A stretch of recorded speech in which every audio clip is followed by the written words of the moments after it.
Bismillahirrahmanirrahim. Assalamualaikum warahmatullahi wabarakatuh. Alhamdulillahi rabbil alamin. Assalatu wassalamu ala ashrafil anbiya'i wal mursalin nabiyyina Muhammad wa ala alihi wa sahbihi ajma'in. Allahumma la sahla illa ma ja'altahu sahla wa anta taj'alil hazna idza syi'ta sahla. Allahumma arinal haqqa haqqa warzuqna ittiba'ah wa arinal batila batila warzuqna ijtinabah wa la taj'alhu multabisan alaina fanadil. Jamaah kaum muslimin rahimani wa rahimakumullah. Alhamdulillah, pada malam hari ini kita kembali dapat berjumpa di tahun yang baru, ya, di tahun yang baru.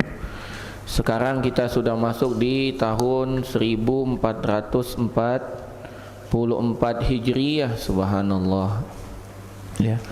Perasaan baru tahun baru kemarin, Pak, 1443. Sekarang udah 1444. Semoga Allah Subhanahu wa taala memberikan kepada kita keistiqomahan dalam beragama, dalam memegang Islam, sampai Allah Subhanahu wa taala ambil nyawa kita, sampai datang ajal kita menjemput. Jamaah kaum muslimin rahimani wa rahimakumullah, pada malam hari ini kita akan melanjutkan pembahasan kita dari kitab atau dari surat dari tafsir di Juz Amma, yang mana pada malam hari ini kita akan membahas tentang tafsir dari surat Al-Qari'ah. Surat Al-Qari'ah. Langsung saja kita baca seperti biasa. Semoga Allah Subhanahu wa taala berikan kita pahala yang berlipat dengan membaca surat ini. A'udzu billahi minasy syaithanir rajim.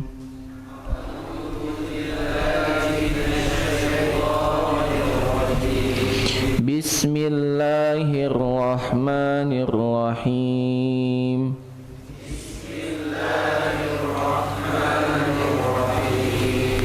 Al-Qari'ah. Mal-Qari'ah. Wa ma adraka mal-Qari'ah.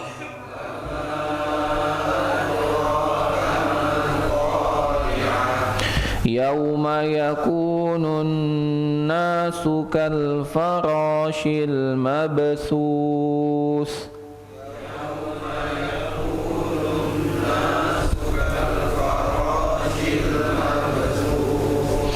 Wa takunul jibalu kal ihnil manfush.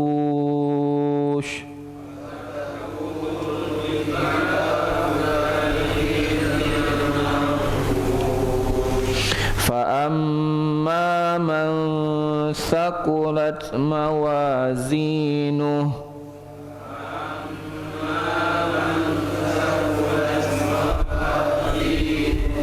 fahuwa fi 'ishatir radiyah.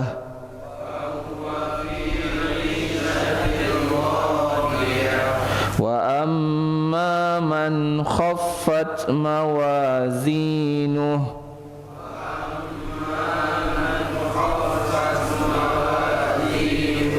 fa ummuhu hawiyah.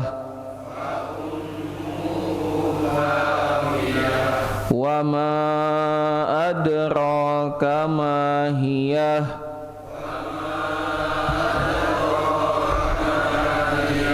Narun hamiyah. Barakallahu fikum. Allahumma taqabbal minna innaka antas samiul alim wa tub alaina innaka antat tawwabur rahim. Kita baca dahulu terjemahannya. Aku berlindung kepada Allah dari godaan setan yang terkutuk dengan menyebut nama Allah yang Maha Pengasih lagi Maha Penyayang. Al-Qari'ah, hari kiamat. Al-Qari'ah, hari kiamat. Wa ma adraka al-qari'ah mal qari'ah. Apakah hari kiamat itu? Yang pertama Allah mengatakan hari kiamat, yang kedua Allah mengatakan apakah hari kiamat itu. Kemudian Allah melanjutkan lagi, wa ma adraka mal qari'ah, tahukah kamu apakah hari kiamat itu? 3 kali Allah ulangi. Dan tidaklah pengulangan ini kecuali menunjukkan atas dahsyatnya hari kiamat itu, Pak. Tidaklah Allah mengulangi Al-Qari'ah sebanyak 3 kali ini kecuali menunjukkan atas betapa dahsyatnya kejadian itu. Kemudian Allah melanjutkan, yauma yakunun nasu kal farashil mabsus. Pada hari itu manusia seperti farash yang berterbangan, seperti laron yang berterbangan. Wa takunul jibalu kal ihnil manfush, dan gunung-gunung seperti bulu yang berhamburan, seperti bulu yang berterbangan berhamburan. Itulah hari kiamat. Kemudian Allah Subhanahu wa taala melanjutkan kejadian di hari kiamat, fa amma man sakulat mawazinuhu, maka adapun orang yang berat timbangan kebaikannya, fahuwa fi 'aisyatir radiyah, maka dia berada dalam kehidupan yang memuaskan, yang melegakan, kehidupan yang nyaman tanpa ada keluh kesah sedikit pun. Wa amma man khaffat mawazinuhu, dan adapun orang yang ringan timbangan kebaikannya, fa ummuhu hawiyah, maka ibunya, maka tempat kembalinya adalah neraka hawiyah. Wa ma adraka ma hiya, tahukah kamu apakah neraka hawiyah itu? Narun hamiyah, yaitu api yang sangat panas. Jamaah kaum muslimin rahimani wa rahimakumullah, surat Al-Qari'ah ini merupakan surat ke-101. Kemarin kita bahas surat At-Takasur, surat ke-102. Ini surat ke-101. Surat ini terdiri dari 11 ayat dan dia termasuk surat Makkiyah.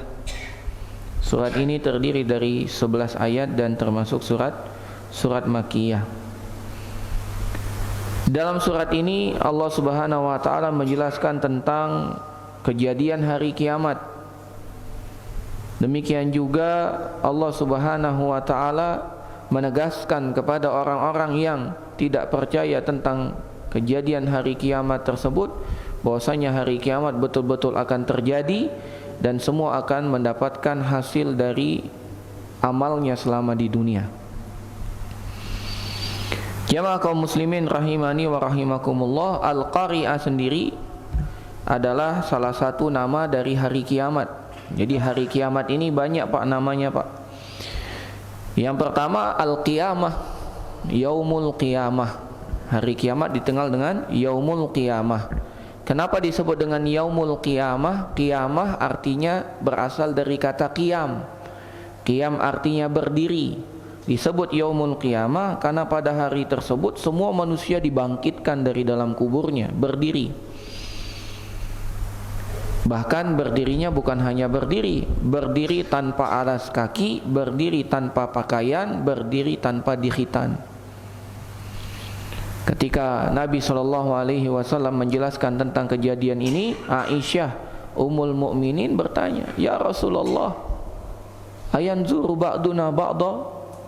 Kita telanjang, apakah kita akan saling melihat di antara satu dengan yang lain? Maka Nabi SAW menjelaskan, pada hari itu kejadiannya, perkaranya lebih dahsyat dari sekedar untuk melihat kepada orang yang lain. Sudah tidak sempat lagi melihat karena dahsyatnya hari kiamat tersebut. Yang kedua dari nama hari kiamat disebut dengan As-Sakhah. Dari nama hari kiamat disebut As-Sakhah. Dan ini terdapat dalam surat Abasa ayat ke-33. Kata Allah Subhanahu wa taala, "Fa idza ja'atis sakhah." Maka apabila datang As-Sakhah, yaitu hari kiamat. Disebut dengan As-Sakhah artinya adalah suara yang sangat kencang yang memekikkan telinga. Disebut As-Sakhah karena pada hari kiamat akan ditiupkan sangkakala. Dan para ulama berselisih berapa kali jumlah sangkakala ditiupkan. Yang paling terkenal 2 kali, ada yang mengatakan 3 kali. Yang pertama tiupan hancur alam semesta ini, yang kedua tiupan kebangkitan hari kiamat atau kebangkitan setelah hari kiamat itu. Ya. Nama yang ketiga adalah Al-Ghashiyah. Al-Ghashiyah yang kita baca di dalam surat apa? Al-Ghashiyah. Al-Ghashiyah sendiri artinya menutupi. Kenapa disebut hari kiamat sebagai Al-Ghashiyah?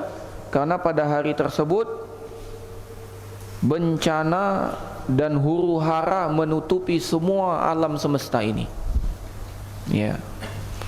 Bagaimana bintang-bintang berjatuhan, langit terbelah, gunung-gunung diangkat, setelah diangkat dibenturkan dengan bumi, maka hancurlah berkeping-keping.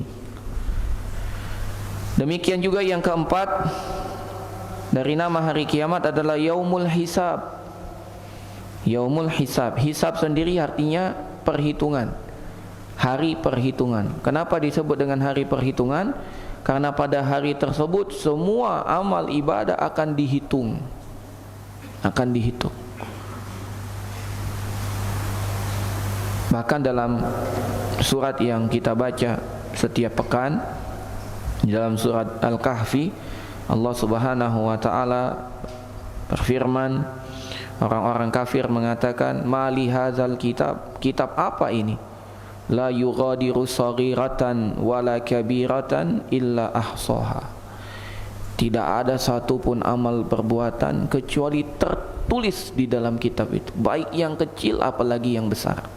Semua dihitung. Namun luar biasanya bukan hanya kita ada catatan begitu sudah selesai, enggak. Diberikan kitab tersebut kepada kita, disuruh kita membacanya. Iqra kitabak kafa binafsikal yawma 'alaika hasibah.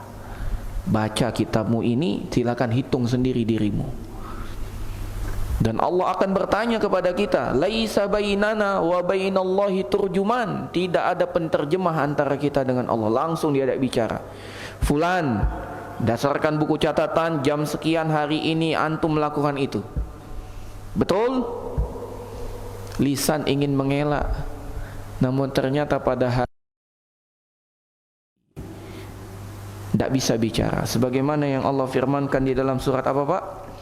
Surat yang mungkin sebagian kita hafal, ya. Kalau sudah hafal jangan dilupakan Pak, lanjutkan, ya. Surat Yasin, ya. Jangan setelah kita ikut kajian lupa surat Yasin, lanjutkan Pak, ya. Karena surat Yasin itu tidak sempurna kita menghafal Al-Quran kalau belum hafal surat Yasin, ya. Karena surat Yasin itu surat ke-36 dari Al-Quran, dihafalkan terus, ya, walaupun kita sudah tidak lagi mendawamkan setiap malam Jumat. Silakan dibaca, ya, di murajaah. Kata Allah Subhanahu wa taala di dalam surat Yasin ayat 65, "Al-yauma nakhtimu ala afwahihim."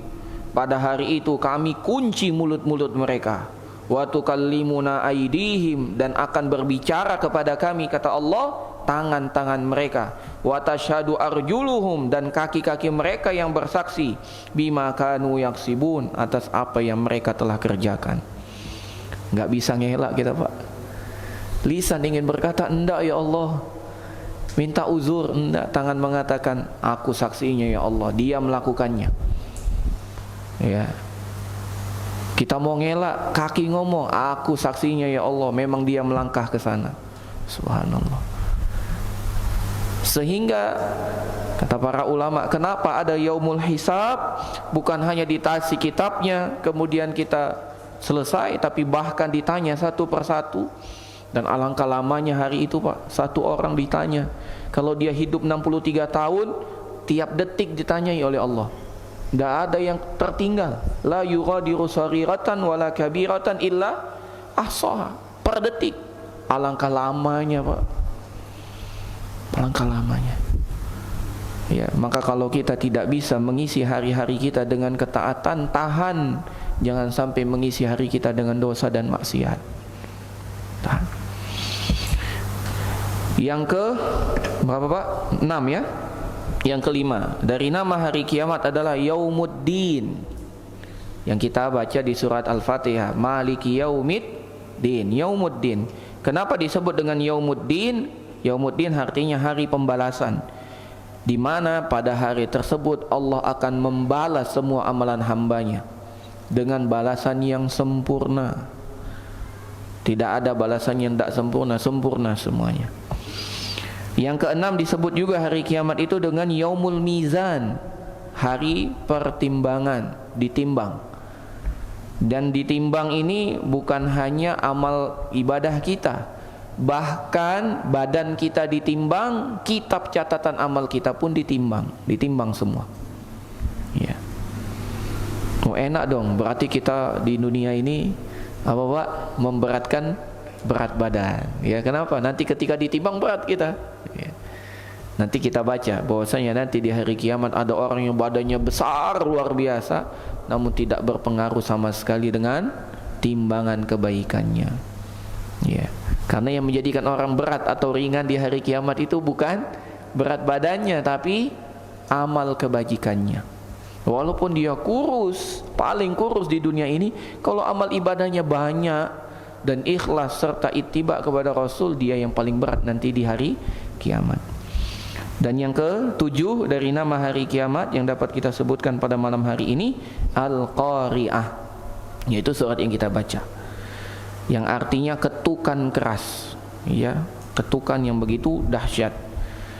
Karena pada hari kiamat itu, hari kiamat ini mengagetkan kita semua, mengetuk kita semua, menakutkan hati semua manusia, semua ketakutan. Hari kiamat itu hari yang sangat menakutkan, Pak. Ya. Sebagaimana yang Allah kisahkan di dalam surat Al-Hajj ayat 1 sampai 2. Allah Subhanahu wa taala berfirman, "Ya ayyuhan nasuttaqu rabbakum." Wahai sekalian manusia, bertakwalah kepada Tuhan kalian. Inna zalzalas saati syai'un azim. Sesungguhnya guncangan hari kiamat itu merupakan perkara yang begitu agung. Guncangan hari kiamat merupakan guncangan yang begitu agung. Bayangkan kalau kita gempa, Pak. Mungkin di sini kita hampir tidak pernah ada gempa ya, Prabu Muli. Hampir tidak pernah ya. Dulu waktu ana tinggal di Bogor atau tinggal di Jember, itu pernah merasakan gempa, Pak. Waktu di Jember ana masih mahasiswa, ana tinggal di asrama, ranjang ana tingkat 2. Kalau nggak salah siang, ana tidur siang.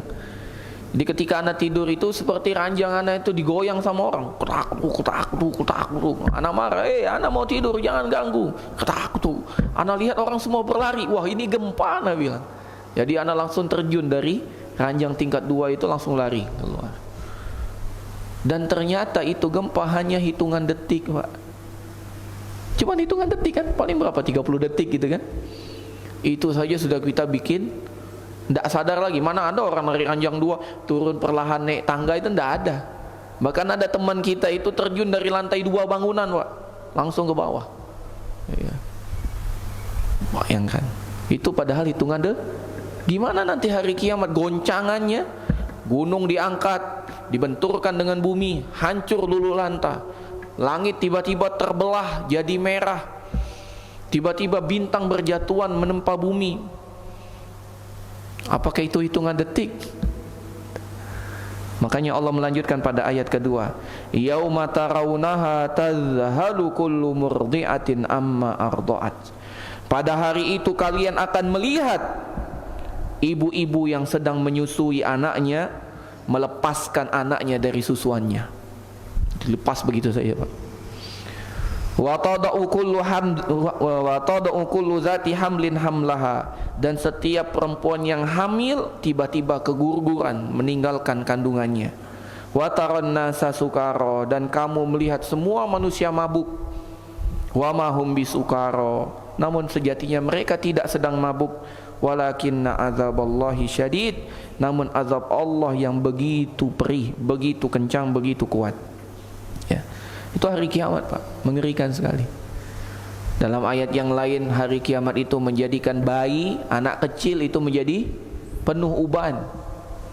Ya, luar luar biasa. Dan ternyata itu ada, Pak, ya, terbukti. Orang kalau melihat kejadian-kejadian luar biasa itu tiba-tiba muncul uban yang banyak pada rambutnya, ya, karena kejadian yang sangat dahsyat. Dan itu terjadi, ya, dikisahkan di beberapa daerah itu tiba-tiba ubanan dia, karena ada anak kecil melihat pembantaian yang begitu banyak di hadapan dia, yang menyebabkan dia beruban beneng, rambutnya penuh dengan uban. Ya, maka hendaklah kita betul-betul mengingat tentang hari kiamat ini.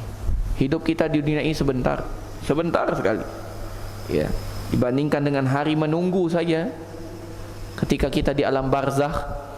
Sering Anda sebutkan di kajian ini kan, kita hidup 60 tahun, kita meninggal misalnya tahun berapa?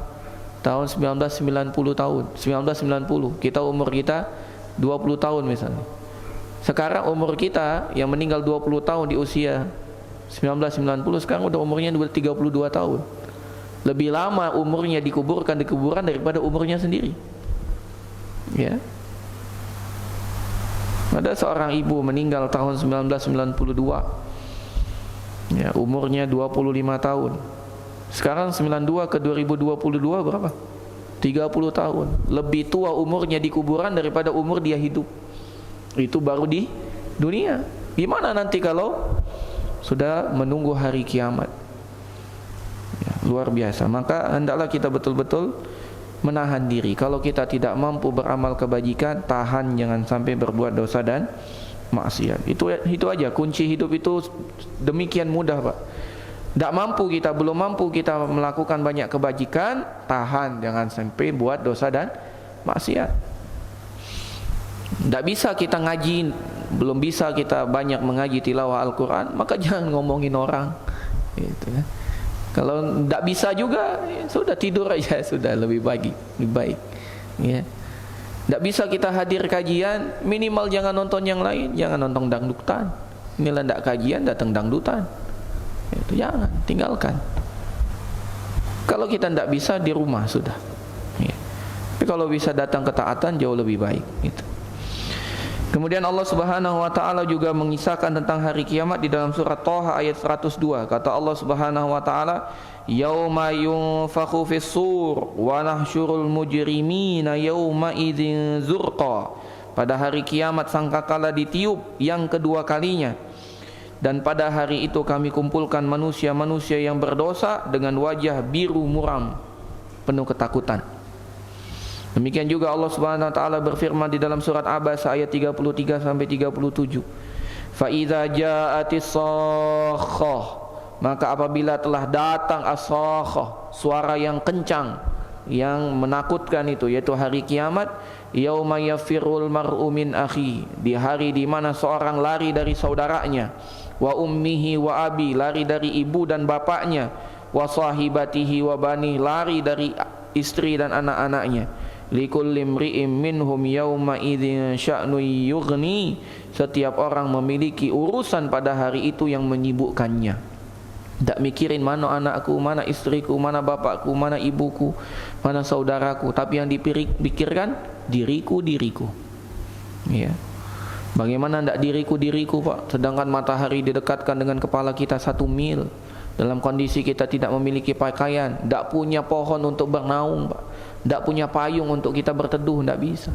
Semua banjing keringat sesuai dengan amal ibadahnya. Hanya ada 7 golongan yang akan dinaungi oleh Allah di hari tidak ada naungan kecuali naungan Allah. Kita telah sebutkan juga di kajian Minhajul Muslim 7 golongan itu. Salah satunya rajulani tahabba fillah iftaraqa alaihi wajtama alaihi, yaitu 2 orang yang saling mencintai karena Allah. Dia temanan dekat, berkumpul karena Allah, karena ketaatan kepada Allah. Dia berpisah pun karena Allah. Salah satunya dari 7 golongan itu adalah warajulun nasya'a fi ibadatillah, seorang yang hidup tumbuh dalam rangka ketaatan kepada Allah. Ya, demikian juga rajulun qalbuhu mu'allaqun bil masajid, yaitu orang yang hatinya selalu tertambat dengan masjid hatinya. Setiap kali dia keluar dari masjid, dia bertanya, kapan lagi ya aku ingin ke masjid. Ini orang-orang yang luar biasa, yang kita berharap kita masuklah dalam ini, salah satu saja. Ya, dan tidak kalah juga imamun adil, pemimpin yang adil juga akan mendapatkan naungan di hari kiamat. Bagi kita yang diminta untuk menjadi pemimpin mengatur urusan umat, ya, atau ummahat gitu ya, karena kita ini minimal mengatur urusan ummahat, ya, istri kita, maka baik-baiklah, ya. Baik, kita langsung masuk ke makna ayat. Allah Subhanahu wa taala mengatakan Al-Qari'ah, hari kiamat. Kalau dalam bahasa Arab Al-Qari'ah ini mubtada, isim di awal jumlah, namanya mubtada. Al-Qari'atu, setiap mubtada butuh khobar kalau yang belajar bahasa Arab. Namun khobarnya tidak disebutkan oleh Allah. Kenapa? Karena mengesankan bahwasanya hari kiamat itu begitu agung, begitu dahsyat. Tidak usah dikabarkan lagi, kita pasti tahu bahwasanya itu suatu yang sangat agung. Kemudian Allah Subhanahu wa taala mengulangi pada ayat kedua, Mal Qari'ah, tahukah kamu apa hari kiamat itu? Diulangi lagi.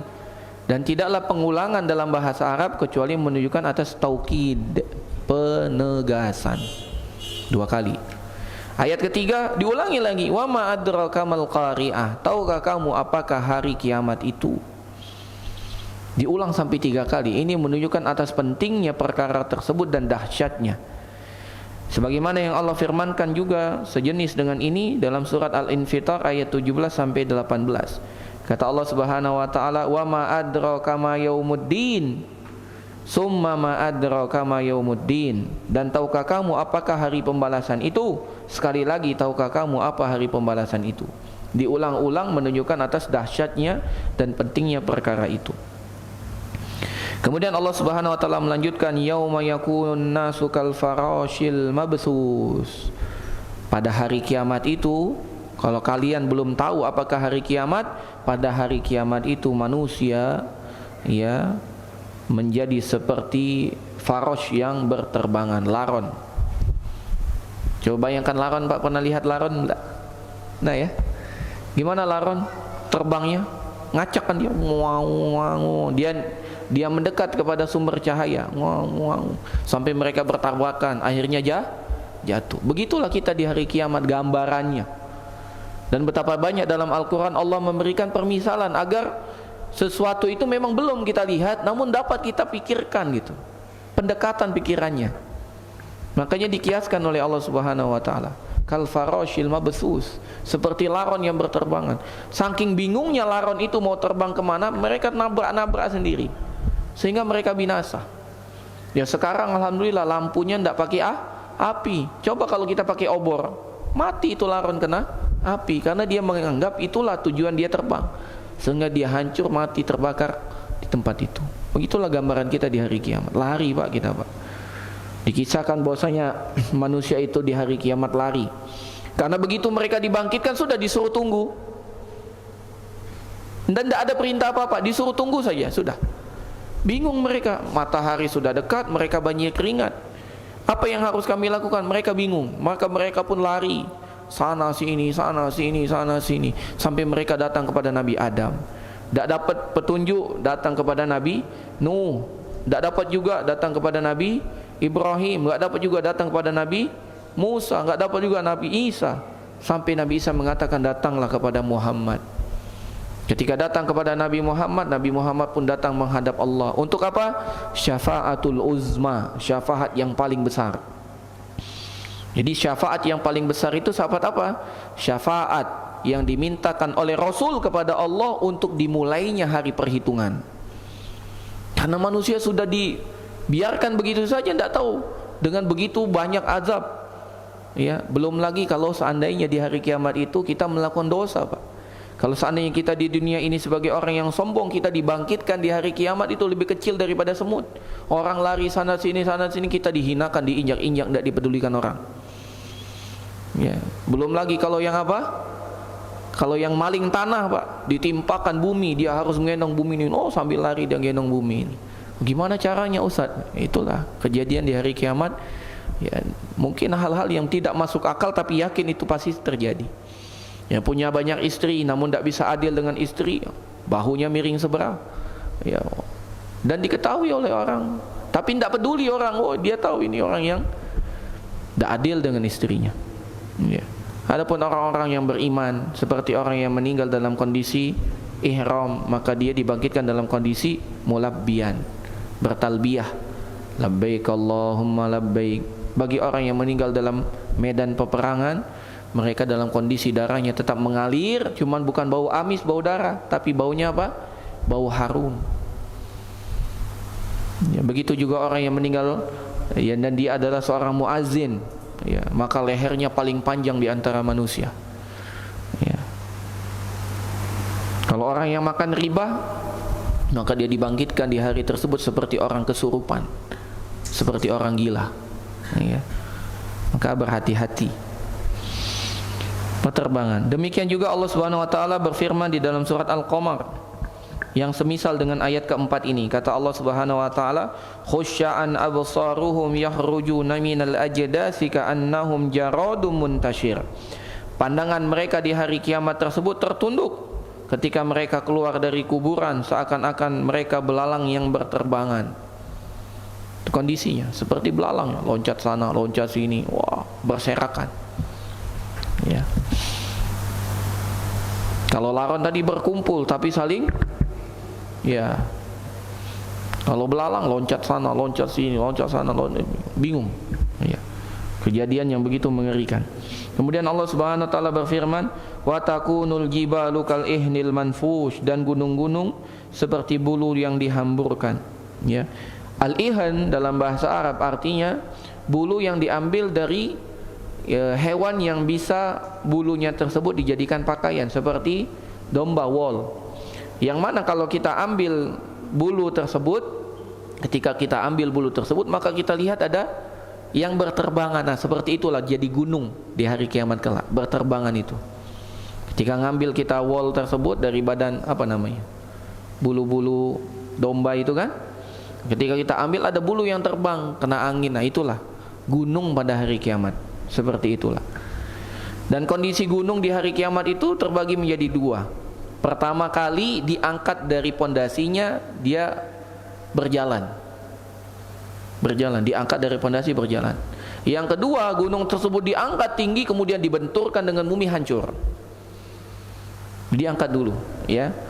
Kondisi yang pertama Allah Subhanahu wa taala kabarkan di dalam surat An-Naml ayat 88. Kata Allah Subhanahu wa taala, wa taral jibala tahsamuha jamidatan wa hiya tamurru marras sahab. Kalian melihat gunung tersebut dan kalian mengira gunung tersebut tetap dalam kondisinya, ternyata dia berjalan seperti awan. Kapan? Hari kiamat, bukan sekarang. Jadi berjalan, Pak. Demikian juga yang Allah firmankan di dalam surat An-Naba ayat 20, wa suyyiratil jibalu fakanat saroba, dan gunung-gunung itu pun dijalankan sehingga menjadi fata morgana, jalan, Pak. Demikian juga yang Allah Subhanahu wa taala kabarkan tentang gunung yang akan dihancur leburkan oleh Allah nanti. Dan ini kondisi yang kedua di dalam surat Al-Haqqah ayat 14 sampai 15. Wa humilatil ardu wal jibalu fadukkata dakkata wahidah, dan diangkatlah bumi dan gunung, diangkat, Pak. Fadukkata dakkata wahidah, dan dua-duanya dibenturkan sampai hancur, Pak. Fa yauma idzi waqa'atil waqi'ah, maka itulah terjadi hari kiamat. Pada hari itulah terjadi hari kiamat. Hancur, Pak. Jadi gunung ini kan kita tahu ya, sebelum terjadi hari kiamat itu kita tahu ada gunung, ada bukit, ada lembah ya. Nanti pada hari kiamat Allah jadikan gunung itu diangkat, kemudian dihancur leburkan, kemudian Allah jadikan bumi ini datar. Tidak ada lagi bagian tinggi, tidak ada lagi bagian rendah, semuanya datar, Pak. Bahkan kalau seandainya kita menuangkan air, maka air tersebut tidak akan pindah dari posisinya. Hari kiamat. Demikian juga Allah Subhanahu wa taala berfirman di dalam surat Al-Waqiah, wa bussatil jibalu bassa fakanat haba'am mumbassa, dan gunung-gunung dihancurkan dengan sehancur-hancurnya, maka jadilah ia debu yang berterbangan. Kalau ayat ini disebut semal ahad al-ihan, ihnil manfush, seperti bulu yang berterbangan. Dalam surat Al-Waqiah disebut dengan haba'am mumbassa, yaitu debu yang berterbangan. Demikian juga yang Allah Subhanahu wa taala firmankan di dalam surat Thaha ayat 105 sampai 107. Wa yas'alunaka 'anil jibal faqul yansifuha rabbi nasfa wa yazaruha qa'an safsafa la tara fiha iwajan wala amta. Kata Allah, dan mereka bertanya kepadamu wahai Muhammad tentang gunung, maka katakanlah Tuhanku akan menghancurkannya sehancur-hancurnya di hari kiamat. Kemudian dia akan menjadikan bekas gunung-gunung itu menjadi datar sama sekali, sehingga kamu tidak melihat lagi ada bagian tinggi dan ada bagian yang rendah. Datar, Pak. Bumi kita ini kan bulat sekarang, ada lengkungan ya. Kalau kita belajar IPS itu apa? Ada apa, Pak? Sirkum Pasifik, Sirkum Mediterania. Ada apa lagi? Apa? Masih ingat nggak pelajaran itu? Ada deretan pegunungan api kita ini kan. Jadi kita ini negara api, Pak, Indonesia ini. Ya. Kalau yang dulu nonton kartun, nah inilah negara api itu Indonesia nih. Ya, jalur api itu ada dua, baik dari Sirkum Pasifik ataupun dari Sirkum Mediterania. Dari ujung Aceh sampai ke Nusa Tenggara. Ya, sampai ke ujung Nusa Tenggara itu pegunungan semua. Bahkan di Nusa Tenggara itu ada gunung Purbakala. Gunung apa namanya? Tambora. Ya. Yang ketiga, gunung Tambora itu meletus menyebabkan dunia berubah iklimnya. Yang harusnya musim panas jadi musim dingin. Yang harusnya ada matahari tak bisa masuk. Itu belum kiamat, Pak. Semua orang menyangka itu kiamat, itu belum kiamat. Selama 3 tahun bumi ini tidak terkena sinar matahari. Kenapa? Karena abu dari ledakan gunung Tambora itu menutupi atmosfer. Katanya, ya. Qadarullah, Anda belum lihat itu, ya. Bapak-bapak juga belum, katanya. Namun cukuplah gunung Krakatau yang membuktikan hal itu. Dulu antara Pulau Jawa dan Pulau Sumatera ini bersatu. Kemudian meletuslah gunung Krakatau, memisahkan menjadi Selat Sunda. Sekarang anak Krakatau ya hampir tiap malam itu bersin-bersin, mengeluarkan apa namanya? Larva apa lava? Lava.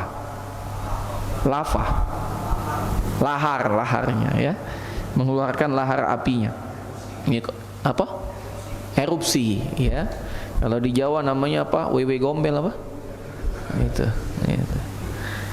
Bayangkan, Pak, itu belum kiamat, Pak, tapi ngerinya luar biasa.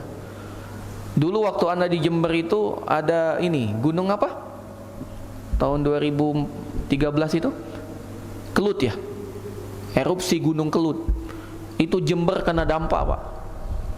Ya, itu luar biasa. Ya, waktu itu kita sudah pakai masker semua. Anak termasuk yang jual masker gitu. Ya. Jadi waktu itu belum corona, tapi anak udah jualan masker. Kenapa? Karena abu vulkanik dari Gunung Kelut itu sampai ke Jember. Ya, kalau tidak salah anak satu-satunya yang jual masker itu di kampus. Gitu. Alhamdulillah dibeli banyak orang ya. Gitu. Memanfaatkan momentum ya. Jadi gunung luar biasa ya. Jadi datar semua, tidak ada lagi, Pak, gunung itu. Sekarang kita tahu kalau mau ke Anwar Azza, kita lewat, ada jalannya, Jalan Alipatan Pasar 2, tahu ya. Nanti dari mana? Dari putaran Prabu Jaya itu, bentar lagi masuk, nanti lewat rel, belok lagi segala macam, tahu kita. Nanti di hari kiamat kita sudah tidak ada mengenali lagi di mana posisi itu. Ya. Luar biasa. Kemudian Allah Subhanahu wa taala melanjutkan. Kalau tadi kejadiannya, sekarang fokus ke orangnya.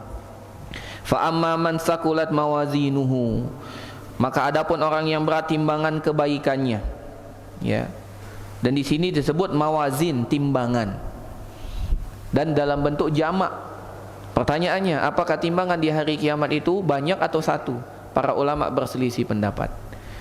Kalau dari ayat-ayat yang ada, maka semua menunjukkan bahwasanya timbangan itu banyak. Tapi ketahuilah timbangan di hari kiamat itu memiliki dua apa namanya? Dua dacing apa? Dua apa? Apa namanya? Ada anak timbangannya ya, memiliki kifah. Apa bahasa Indonesianya kifah itu? Daun timbangan, ya, ada daun timbangannya, kanan dan kiri ada daun timbangannya, sehingga terlihat. Jadi bukan pakai yang pakai jarum, tidak pakai jarum Pak, tapi pakai apa? Kelihatan, ini berat, ini ringan, ya, ini lebih berat, ini lebih ringan, ini lebih berat, ini lebih ringan, gitu. Kelihatan jelas. Dalilnya banyak sekali. Dalam surat Al-Qari'ah ayat 6, dalam surat Al-Anbiya 47, Allah Subhanahu wa taala berfirman, "Wa nadul mawazinal qista liyaumil qiyamati fala tuzlamu nafsun syai'a." Dan kami akan memasang timbangan yang tepat pada hari kiamat, maka tidak seorang pun yang akan dirugikan walaupun sedikit. Bahkan Allah mengatakan, "Wa in kana misqala habbatin min khardalin ataina biha." Andai pun catatan atau amal tersebut sekecil biji sawi sekalipun tetap ditimbang dan ada beratnya.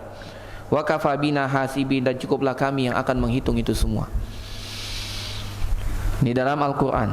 Adapun dalam hadis, semua yang dalam hadis menunjukkan bahwasanya timbangan itu satu. Contohnya dalam hadis yang diriwayatkan oleh Imam Muslim, "Walhamdulillahi tamla'ul mizan." Segala puji bagi Allah dan dengan pujian itu memenuhi timbangan. Timbangannya satu, mizan. Demikian juga Allah Subhanahu wa taala mengatakan at-tuhuru syatrul iman. Rasul sallallahu alaihi wasallam bersabda, at-tuhuru syatrul iman walhamdulillah tamlaul mizan, dan alhamdulillah itu akan memenuhi timbangan. Demikian juga yang kita hafal, kalimatani khafifatani fil lisan habibatani indar rahman sakilatani fil mizan. Ada dua kalimat mudah diucapkan di lidah, paling dicintai oleh Allah dan paling berat di timbangan. Timbangannya satu. Demikian juga Nabi SAW mengatakan, "Ma min syai'in asqalu fil mizani min husnil khuluq." Tidak ada amalan yang paling berat di timbangan hamba kecuali akhlak yang mulia. Jadi timbangannya satu. Maka ada yang mengatakan timbangannya banyak, ada timbangannya satu. Namun yang harus kita yakini, timbangan ini hakiki, bukan abstrak. Timbangannya itu betul-betul ada. Tidak sebagaimana yang dikatakan oleh kaum liberal yang mengatakan, wah itu kiasan saja, tidak ada timbangan itu sejati. Kita katakan betul-betul ada. Betul-betul ada timbangan itu dan disaksikan oleh semua manusia di hari kiamat. Makanya disebut yaumul mizan, karena memang ada timbangannya, gitu. Dan yang akan ditimbang di hari kiamat tiga. Yang pertama amalannya, yang kedua badannya, badan kita. Yang ketiga adalah buku catatannya. Buku catatannya. Adapun amal sebagaimana yang Allah firmankan di dalam surat Al-Qari'ah, fa amma man sakulat mawazinu, maka barang siapa yang timbang kebaikannya lebih berat. Jadi amalnya yang ditimbang. Yang kedua badannya yang ditimbang, sebagaimana yang diceritakan oleh Nabi SAW. Pada hari itu Nabi SAW meminta kepada Abdullah ibnu Mas'ud. Dan kita tahu siapa Abdullah ibnu Mas'ud, sahabat miskin Pak, miskin luar biasa. Namun jangan dikira miskin-miskin, namun kalau seandainya dia bersumpah atas nama Allah, Allah kabulkan. Abdullah ibnu Mas'ud. Maka Nabi pun meminta kepada Abdullah ibnu Mas'ud, tolong ambilkan aku kayu siwak. Maka Abdullah ibnu Mas'ud naik ke atas pohon dan mengambil ranting yang biasa dijadikan siwak. Jadi siwak itu bisa jadi akar, bisa jadi ranting. Maka Abdullah bin Mas'ud pun naik ke atas pohon dan mengambil ranting untuk dijadikan siwak oleh Nabi. Ya, namanya pohon arak, diambil. Maka ketika beliau berada di atas, tiup angin sehingga menyingkap sarungnya. Maka tersingkaplah kaki Abdullah ibnu Mas'ud yang betisnya begitu kecil. Melihat ke betisnya Abdullah ibnu Mas'ud, dan memang miskin Pak, memang miskin Abdullah ibnu Mas'ud.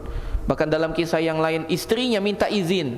Selama ini istrinya memiliki kelebihan harta. Kalau tidak salah istrinya itu penjahit. Maka ketika ada jahitan, dia kan dapat uang. Selama ini uang tersebut dipakai untuk makannya Abdullah ibnu Mas'ud dan istrinya. Pada suatu hari istrinya ingin sedekah karena mendengar anjuran dari Nabi. Kata Nabi SAW, "Ya ma'syarun nisa tasaddaqna." Wahai kaum wanita, bersedekahlah. Fa inni uritu aktsar ahlin nari nisa, karena aku diperlihatkan yang paling banyak menghuni neraka itu adalah wanita. Maka Abdullah ibnu Mas'ud, istrinya Abdullah bin Mas'ud izin dengan Abdullah bin Mas'ud, boleh tidak aku sedekah? Artinya hari ini aku tidak bisa memenuhi kebutuhanmu wahai Abdullah ibnu Mas'ud. Ya, aku tak bisa bantu kamu hari ini. Aku ingin sedekah. Kata Abdullah ibnu Mas'ud, coba tanya dulu sama Nabi. Maka ketika ditanya, kata Nabi SAW, sedekahmu kepada orang lain bernilai sedekah. Sedekahmu kepada suamimu bernilai sedekah dan bernilai rahim, bernilai tali silaturahim. Maka akhirnya istrinya bersedekah kepada Abdullah ibnu Mas'ud. Ya, miskin sekali Pak, miskin sekali. Maka kakinya pun kecil, betisnya kecil. Maka melihat betisnya Abdullah ibnu Mas'ud tidak seperti betis banyaknya orang, maka sahabat tertawa. Tertawa, ya spontan, manusiawi, melihat ketawa. Maka Nabi SAW pun mengatakan dengan nada yang marah, kenapa kalian tertawa? Maka sahabat mengatakan, betisnya ya Rasulullah begitu kecil, kami belum pernah melihat betis sekecil itu, ya kan? Tertawa. Maka Nabi SAW mengatakan, wahai demi zat yang jiwaku ada di tangannya, wallazi nafsi biyadi, demi zat yang jiwaku ada di tangannya, kata Nabi SAW, sesungguhnya kedua betis itu apabila ditimbang nanti di hari kiamat akan lebih berat daripada gunung Uhud, kata Nabi SAW. Betis itu apabila ditimbang, betisnya saja Pak, ditimbang itu jauh lebih berat daripada gunung Uhud. Maka sahabat yang lain pun terdiam, ya. Demikian juga Nabi SAW bersabda, innahu la ya'ti rajulun azimus saminu yaumal qiyamah la yazinu indallahi janaha ba'udatin. Sebaliknya, betisnya Abdullah ibnu Mas'ud nanti ditimbang lebih berat daripada gunung Uhud. Nah, sebaliknya ada lagi orang yang badannya gemuk luar biasa, ya. Apa lebih dari gemuk, apa namanya? Obesitas. Tingkat berapa? Tingkat 3, tingkat 4, tingkat 5. Stadium berapa sudah? Paling besar. Datang di hari kiamat, ketika ditimbang la yazinu indallahi janaha ba'udah. Ternyata ketika ditimbang, berat badan itu tidak dapat mengalahi kan ada 2 kifah, ada 2 daun, ada 2 daun timbangan.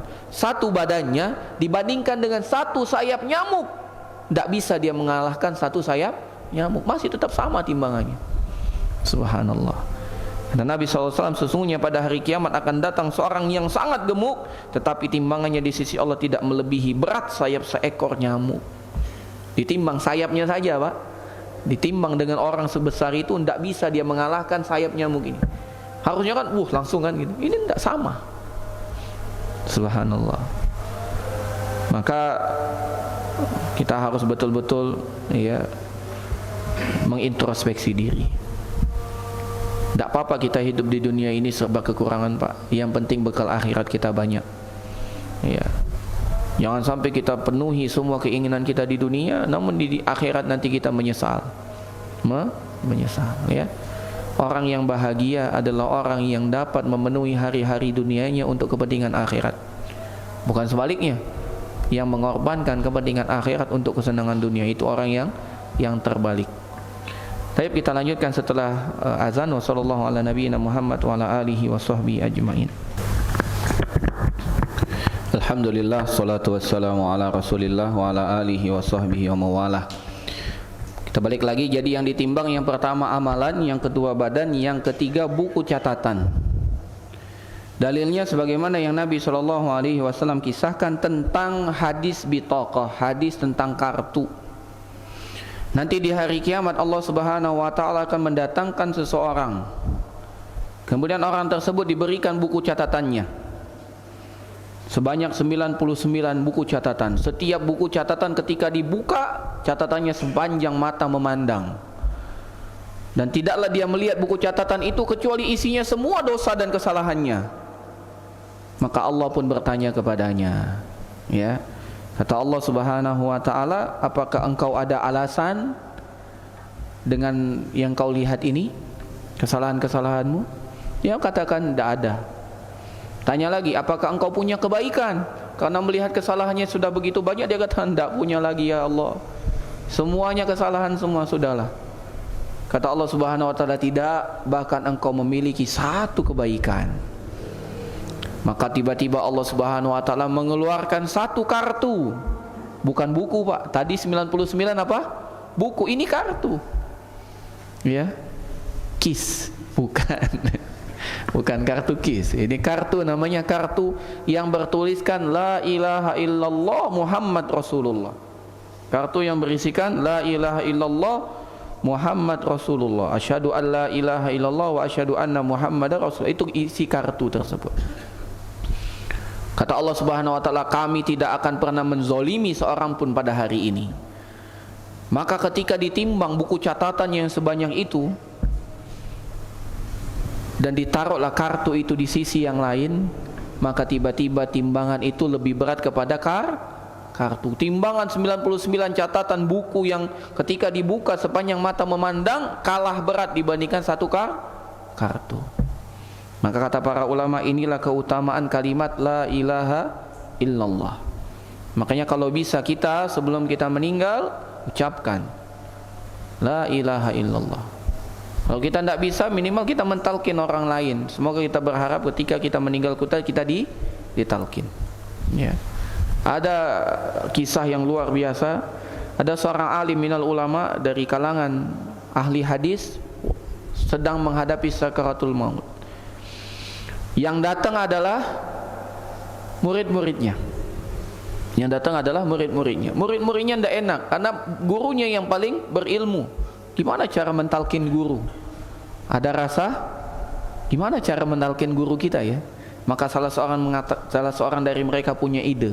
Gimana kalau kita bacakan sanadnya saja? Jadi mulailah membacakan sanad anfulan, disambar yang lain anfulan dari sahabat bahwasanya Rasul sallallahu alaihi wasallam bersabda, kemudian yang terakhir mengatakan mangkana akhiru kalami, disambar oleh gurunya la ilaha illallah dakhalal jannah. Setelah dia mengucapkan la ilaha illallah meninggal gurunya. Luar biasa. Itu cara nalkin.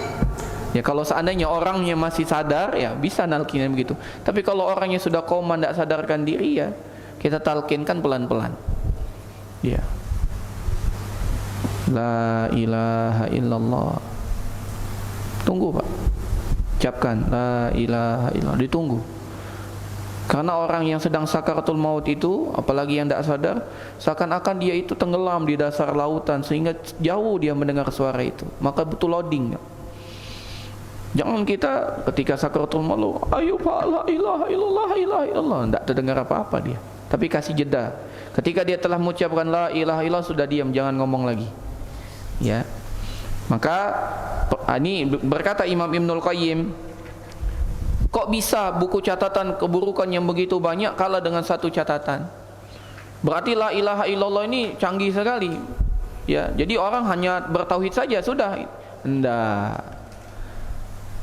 Penjelasannya adalah orang yang mengatakan la ilaha illallah ini dia meninggal husnul khatimah.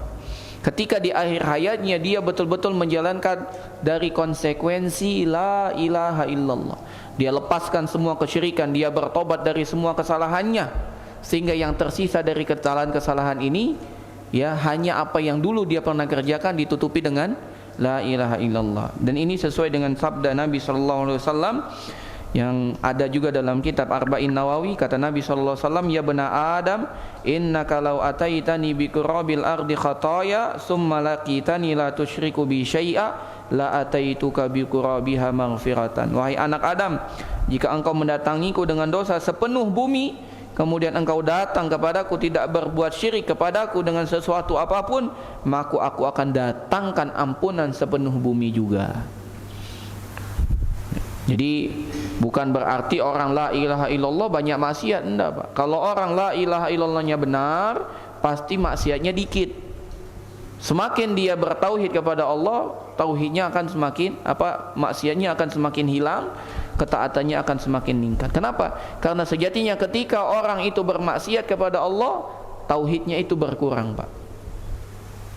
Kok dia bisa melakukan dosa dan maksiat kepada Rabb yang telah menciptakannya? Itu kan tanda bahwasanya tauhidnya berkurang. Jadi jangan dipahami ini sebagian anak-anak remaja ini salah memahami. Ya enggak apa-apalah kita dengar musik, enggak apa-apalah kita pacaran, enggak apa-apalah kita bohongi orang tua. Kan kita bertauhid. Nah, gitu. Ini salah. Ketika dia mengatakan enggak apa-apa, berarti tauhidnya berkurang. Karena orang yang bertauhid tidak mungkin dia bohongi orang tuanya. Orang yang bertauhid tidak mungkin dia mendekati dirinya kepada maksiat gitu. Nah, Nah, ini dapati fenomena anak-anak muda yang baru ngaji ketika mendengar hadis ini, wah ya udahlah kita bertauhid aja. Enggak apa-apa kita dulu kita judi-judi enggak apa-apa ya, minum-minum enggak apa-apa. Kan kita bertauhid. Ketahuilah orang yang bertauhid enggak mungkin berjudi. Orang yang bertauhid enggak mungkin berzina. Itu enggak mungkin. Ya. Makanya dalam hadis yang lain kata Nabi sallallahu alaihi wasallam, la yazni zani hina yazni wa huwa mu'min. Tidaklah orang itu berzina ketika dia berzina sedangkan dia betul-betul meyakini Allah Tuhannya. Tidak. Ketika dia berzina hilang itu keyakinannya. Nah, ketika selesai baru kembali lagi tuh keimanannya. Gitu. Oh iya ya Allah, makanya orang habis melakukan dosa dan maksiat menyesal, Pak. Habis dia bunuh orang menyesal, termenung dia ngaku aku habis bunuh orang, menyesal dia. Habis minum minuman ketika dia sudah sadar menyesal dia. Semua dosa yang dilakukan oleh seorang hamba ketika dia selesai melakukan dosa itu dia akan termasuk marah, Pak. Cobalah habis bapak marah dengan istri, marah dengan anak gitu. Ada enggak rasa penyesalan? Ada. Itu membuktikan bahwasanya marah itu maksiat. Maka jangan marah walaupun sulit ya. Sulit.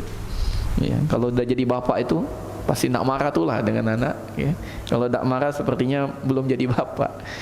Ya, semoga Allah jaga jangan sampai kita mudah emosi, Pak. Kemudian Allah Subhanahu wa taala melanjutkan fahuwa fi 'isyatir radiyah. Dan orang yang berat timbangan kebaikan ini akan mendapatkan kehidupan yang memuaskan, senang.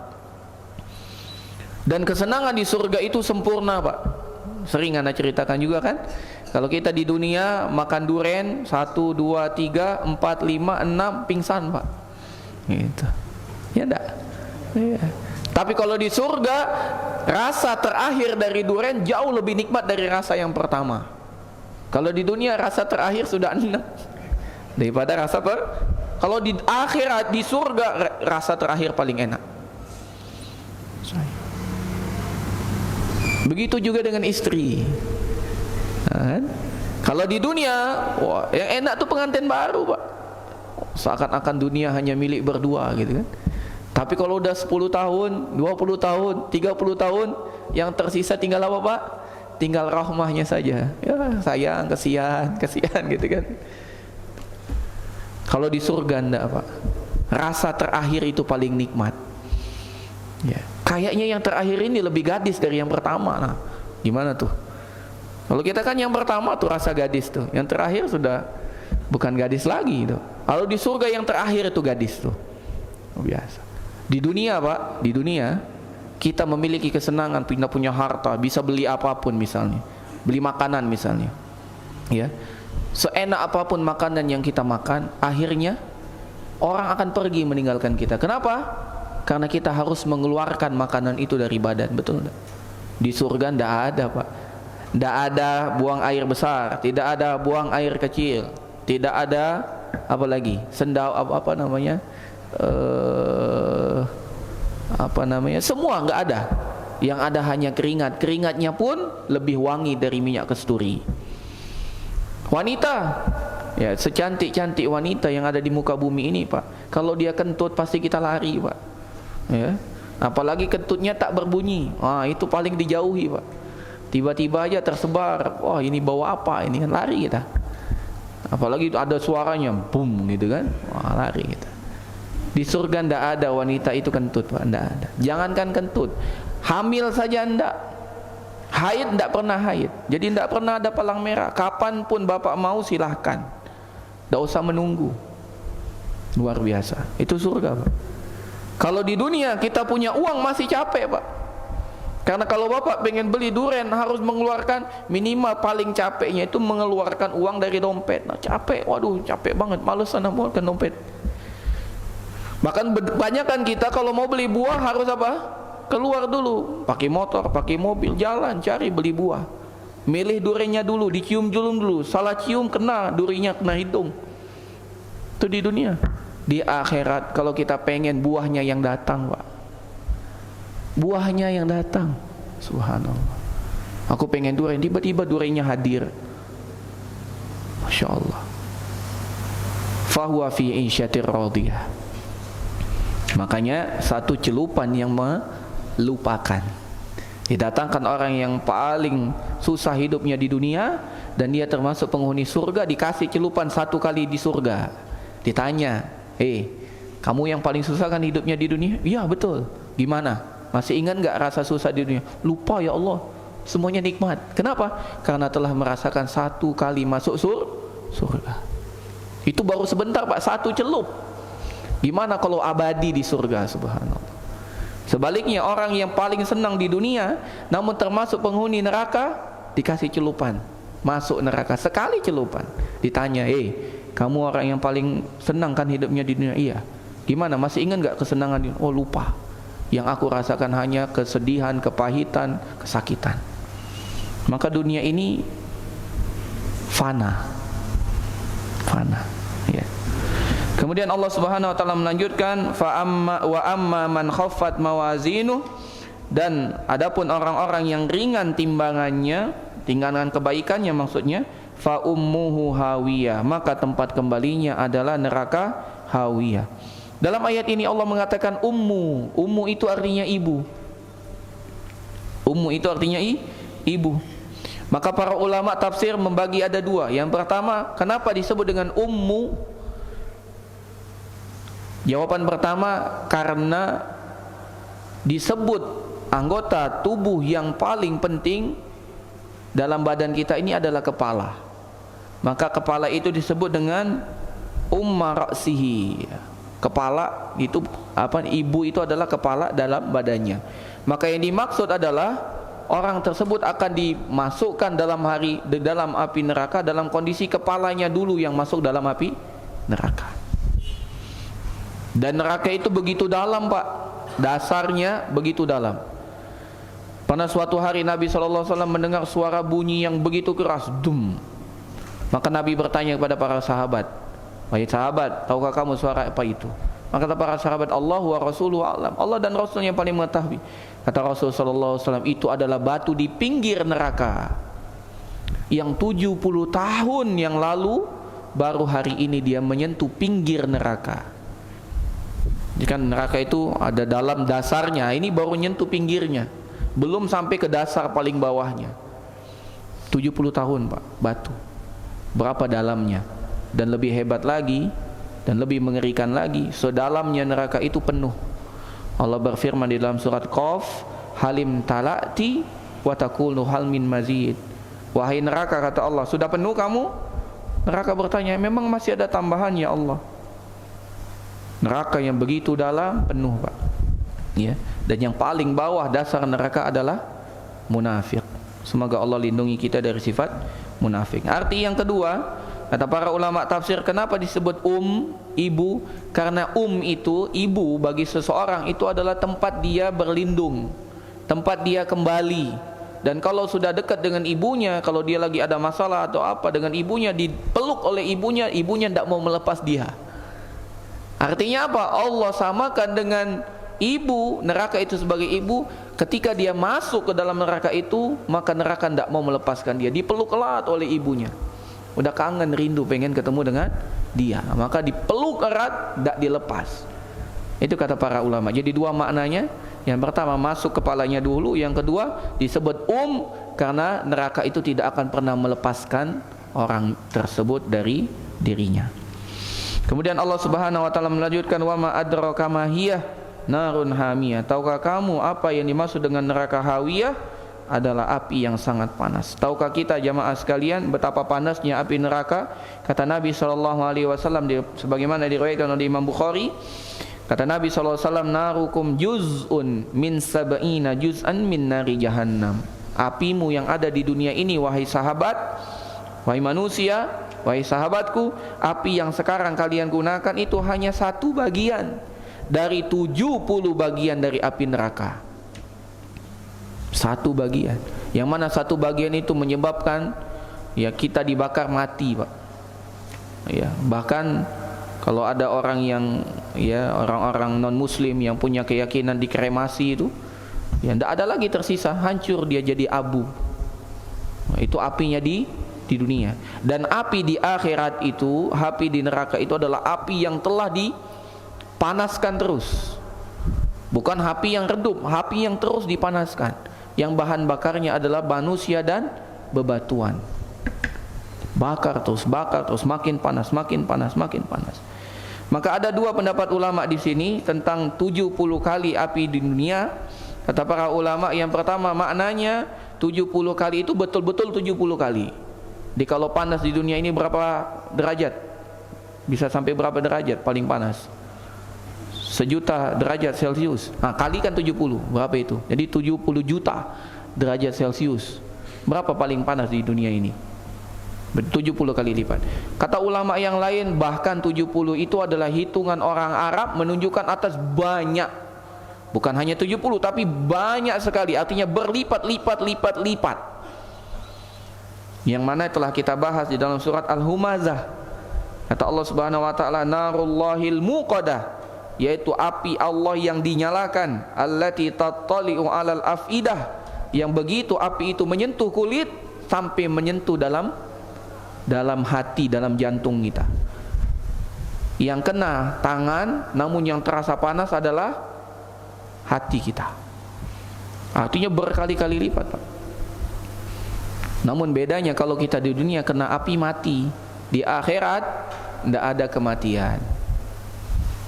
Makanya Allah Subhanahu wa taala berfirman sebagaimana yang Allah sabdakan, yang Allah Subhanahu wa taala firmankan di dalam surat An-Nisa ayat 56. Kata Allah Subhanahu wa taala, innal ladzina kafaru bi ayatina saufa nuslihim nar.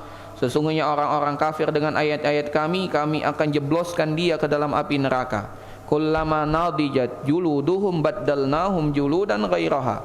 Tiap kali kulit mereka hancur, lebur, mendidih, masak karena dibakar, baddalnahum juludan ghairaha. Ketika kulitnya sudah hancur, tiba-tiba jadi kulit yang baru. Hancur, kulit yang baru. Hancur, kulit yang baru. Berarti tidak ada rasanya. Setiap kali hancur itu dia merasakan sakit yang begitu menyakitkan. Namun tidak pernah hancur. Begitu hancur tidak bisa dibakar lagi, muncul kulit baru. Hancur lagi, muncul lagi. Muncul lagi, muncul lagi. Begitu terus. Makanya Allah Subhanahu wa taala tegaskan, liyazukul azab, agar mereka betul-betul merasakan azab tersebut.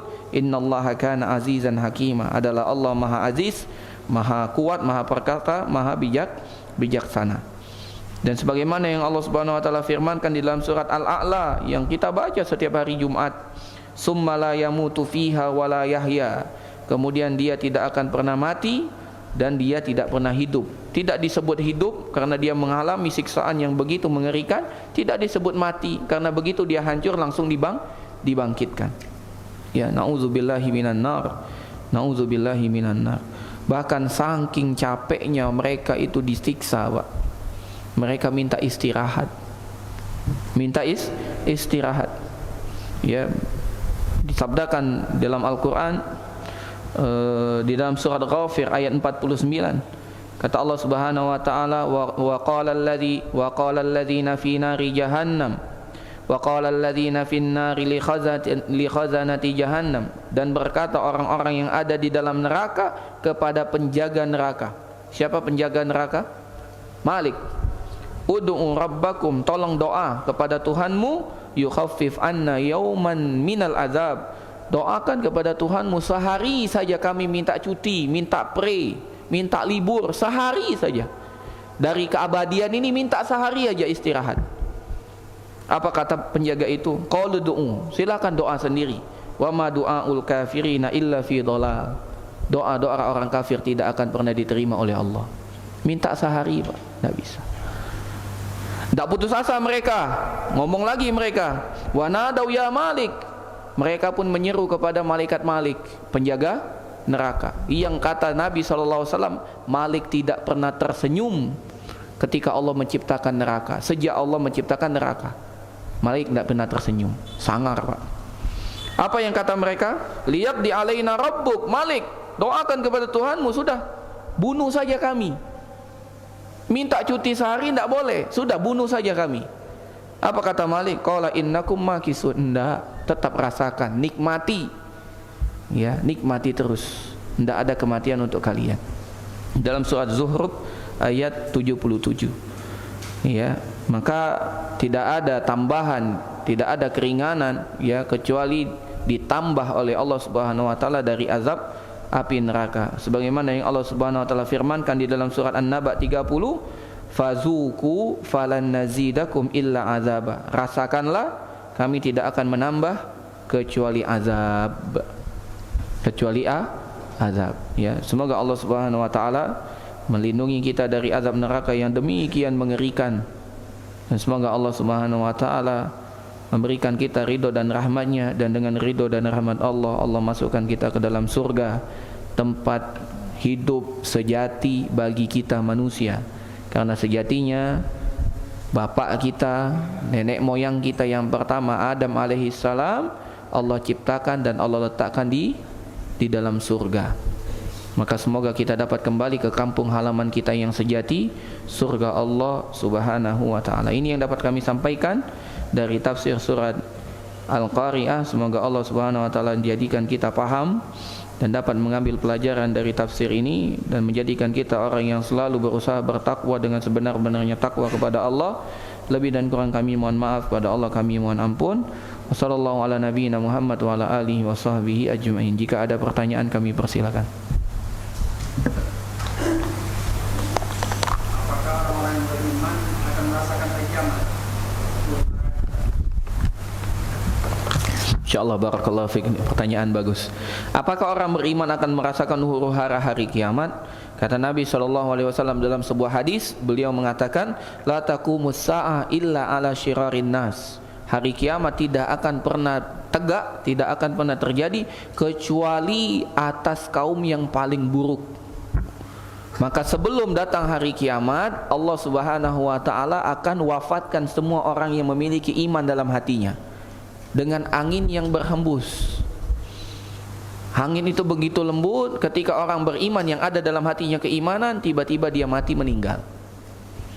Di hari kiamat itu tidak terjadi kecuali atas orang yang paling jelek. Tidak ada lagi keimanan, tidak ada lagi Al-Quran. Al-Quran semuanya diangkat. Bukan hanya yang ada di mana? Dalam kitab, bahkan yang ada dalam hati-hati manusia pun diangkat. Bahkan nanti di hari kiamat orang tidak mengerti dan tidak mengenal lafaz Allah. Allah, apa sih Allah gitu? Mereka sampai tidak paham. Ya. Maka semoga Allah Subhanahu wa taala menjadikan kita orang yang tidak pernah merasakan hari kiamat itu. Maksudnya ketika tiupan pertama itu, ya. Namun ketika tiupan kedua, ya kita bangkit semua. Anda bisa pasti merasakan itu. Wallahu a'lam bishawab. Ada lagi? Di badan masyarakat itu usia manusia berapa? Masya Allah, barakallahu fiik. Jadi bagaimana kondisi manusia ketika di padang mahsyar? Maka Allah Subhanahu wa taala akan bangkitkan kita dengan kondisi yang berbeda dengan sekarang, dengan kekuatan yang tidak seperti dengan kekuatan sekarang. Ya. Jadi kalau kita sekarang dijemur di panas matahari pingsan, Pak. Kalau di sana enggak, tapi tetap tersiksa. Nah, bagaimana umurnya? Kalau umur ketika di padang mahsyar, ana tidak tahu, belum dapat riwayatnya. Tapi kalau di surga, di kenikmatan surga, Allah Subhanahu wa taala akan memberikan ya bentuk fisik kepada orang yang ada dalam surga itu seperti orang yang berumur sekitar 30 tahunan. 30, 31, 32, 33. Atau di puncak kekuatan seseorang. Nanti itu sekitar umur 30-an. Ya. Jadi sekitar umur 30-an.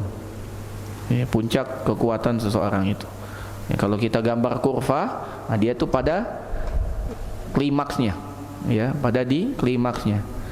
Nah, biasanya orang kalau sudah 30 lebih, ya, masuk 40 sudah mulai menurun tuh, nah, menurun sampai dia lemah, ya, gitu.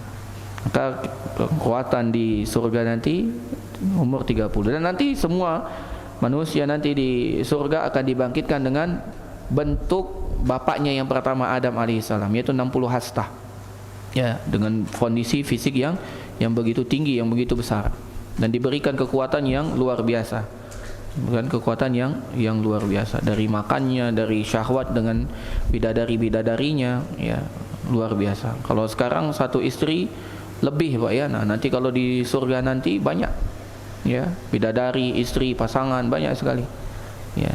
Wallahu a'lam bishawab. Ada lagi? Gimana, Pak?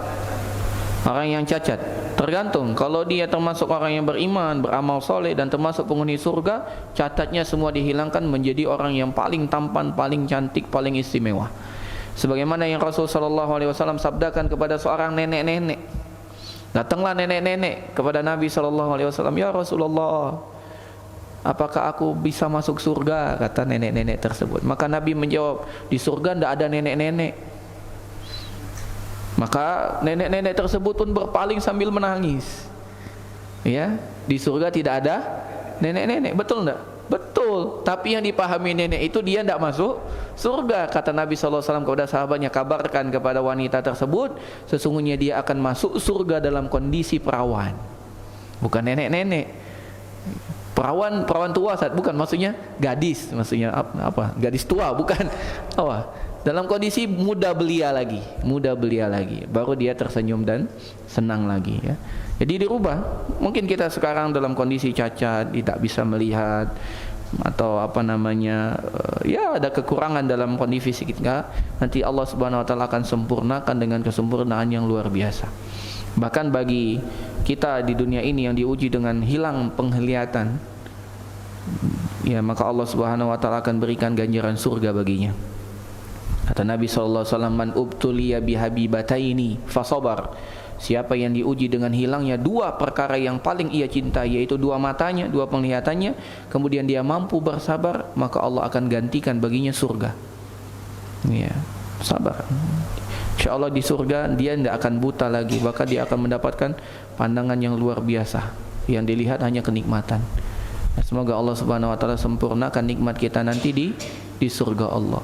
Jadi Bapak sekalian, kalau kita mendapatkan di dunia misalnya kita melakukan amal kebaikan, kemudian kita rasanya kok tidak sepadan ya usaha yang kita kerjakan, kemudian kita lihat hasilnya kok tidak sesuai gitu ya. Kita sudah berusaha ya, berdakwah segala macam, tapi kok kehidupan kita tidak bagus-bagus gitu. Kita sudah taat beribadah, sholat, ya ngaji tiap hari ngaji, ya, kadang di Anwar, kadang di Al-Madinah, kadang di masjid lain, datang terus. Tapi ya kok ekonomi begini-begini saja. Maka sejatinya ini yang Allah Subhanahu Wa Taala janjikan untuk kita yang beriman. Allah tunda memberikan kebaikan di dunia agar nanti di akhirat Allah berikan balasan yang luar biasa, yang penuh. Kalau kita sudah diberikan balasan di dunia, makanya seorang sahabat Abdurrahman bin Auf menangis. Dia pernah infak Pak, sedekah, zakat 1000 dinar. Tahun depan naik lagi zakatnya, jadi 10.000 dinar. Tahun depan lagi naik lagi, zakatnya saja 100.000 dinar. Naik terus. Kemudian dia menangis. Ditanya oleh orang-orang, kenapa engkau menangis? Setiap kali aku bersedekah, hartaku malah makin banyak. Sedangkan sebelum aku, kata beliau, Abu Bakar itu sedekah, Umar itu sedekah, Utsman itu sedekah, Ali itu sedekah. Namun mereka tidak mendapatkan kelapangan seperti kelapangan aku. Aku khawatir kebaikan di akhirat aku berkurang dengan kebaikan yang Allah segerakan di dunia. Dia nangis Pak. Kalau kita malah senang, wah, sedekah lagi, ayo sedekah. Sedekah 1 juta dapat 70 juta, pasti kita sedekah terus. Tapi Abdurrahman bin Auf menangis. Kenapa? Karena khawatir balasan di akhiratnya nanti berkurang, karena Allah telah berikan banyak di dunia. Bagi kita yang taat kepada Allah, namun sepertinya kok belum dapat balasan di dunia gitu, senanglah. Karena sejatinya Allah sedang ingin menimbun kebaikan kita di akhirat. Ketika kita mendapatkannya, kita akan betul-betul bahagia Pak. Tidak ada seorang pun di dunia, di akhirat kelak di surga kecuali menyesal. Bahkan orang yang mati syahid yang mendapatkan kedudukan paling tinggi di surga nanti akan menyesal. Diminta kepada Allah, ya Allah, kata Allah, ada enggak permintaanmu? Ada. Apa? Kembalikan aku di dunia sehingga aku berjuang lebih dahsyat lagi, lebih hebat lagi, sehingga aku mendapatkan kedudukan yang jauh lebih tinggi daripada ini. Gitu. Jadi maka bersyukur kalau seandainya kita tidak mendapatkan balasan yang cepat di dunia, berarti Allah ingin timbun kebaikan itu di akhirat. Begitu juga doa. Kita doa kok tidak dikabul-kabulkan, itu kabar gembira. Berarti Allah ingin terus kita berdoa sehingga dengan itu Allah kumpulkan kebaikan yang banyak nanti di di akhirat. Wallahu a'lam bishawab. Mungkin ini yang dapat saya sampaikan. Lebih dan kurang kami mohon maaf, pada Allah kami mohon ampun. Kita tutup dengan doa kafaratul majlis. Subhanakallahumma wa bihamdika asyhadu an la ilaha illa anta astaghfiruka wa atubu ilaik. Assalamualaikum warahmatullahi wabarakatuh.